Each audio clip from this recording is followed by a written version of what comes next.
चलिए आज हम सब मिलकर समय में एक छोटा सा सफर करते हैं।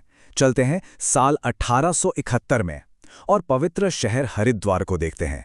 लेकिन अपनी आंखों से नहीं, बल्कि महान लेखक भारतेंदु हरिश्चंद्र के शब्दों से। सोचिए, किसी जगह पर पहुंचते ही मन इतना खुश और साफ हो जाए कि उसे शब्दों में बयां करना भी मुश्किल हो।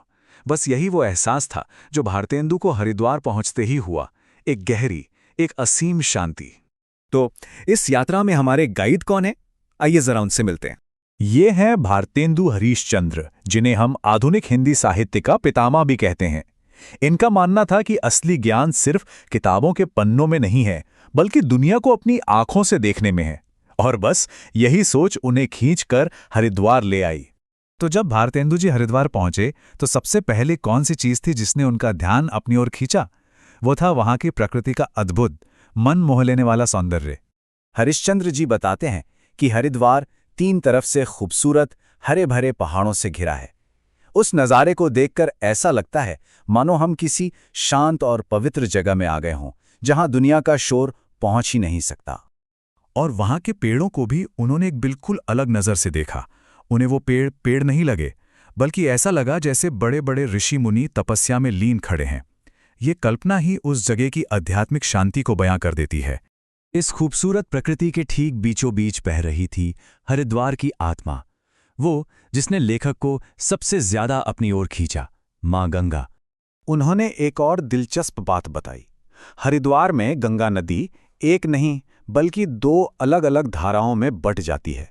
ये वहां की एक बहुत खास भौगोलिक और आध्यात्मिक पहचान है। तो पहली धारा है नील धारा और दूसरी है मुख्य गंगा धारा। और इन दोनों धाराओं के बीच में एक छोटा सा बहुत ही सुंदर पहाड़ है, जो इस पूरे नज़ारे को और भी ज्यादा खूबसूरत बना देता है।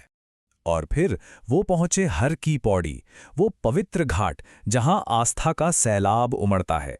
भारतेंदु जी ने देखा कि कैसे अनगिनत लोग वहां डुबकी लगा रहे थे, पूजा पाठ में मग्न थे। गंगा के पानी के बारे में उन्होंने जो लिखा है वो तो कमाल ही है।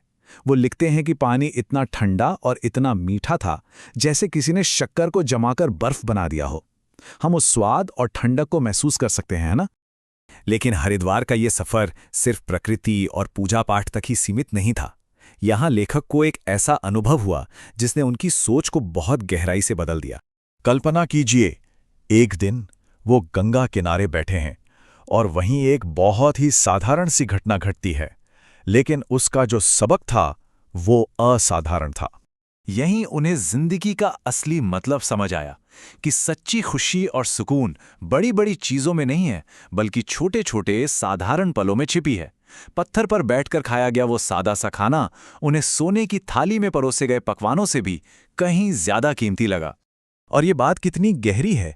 नदी का किनारा, पानी की ठंडी ठंडी छींटें और वहीं पकाया और खाया गया वो सादा भोजन। बस उसी एक पल ने उन्हें वो गहरी आध्यात्मिक खुशी और समझ दी जो बड़े बड़े महलों में भी नहीं मिलती। तो इस पूरी यात्रा का निचोड़ क्या था? भारतेंदु के लिए हरिद्वार का मतलब था एक ऐसी जगह जहां मन को असली शांति और पवित्रता का अनुभव होता है। उनके हिसाब से हरिद्वार एक ऐसी जगह थी जहां गुस्सा या लड़ाई झगड़े का तो नामो निशान तक नहीं था। यहां तक कि वहां उगने वाली घास से भी खुशबू आती थी। एक ऐसी धरती जो सच में संतों और तपस्वियों के रहने लायक थी। इस यात्रा का उन पर इतना गहरा असर हुआ कि वो लिखते हैं कि शारीरिक तौर पर तो वो वहां से लौट आए, लेकिन उनका मन और दिल वो हमेशा के लिए हरिद्वार में ही बस गया। और 150 साल पुराना ये अनुभव आज भी हमारे सामने एक बहुत बड़ा सवाल खड़ा करता है।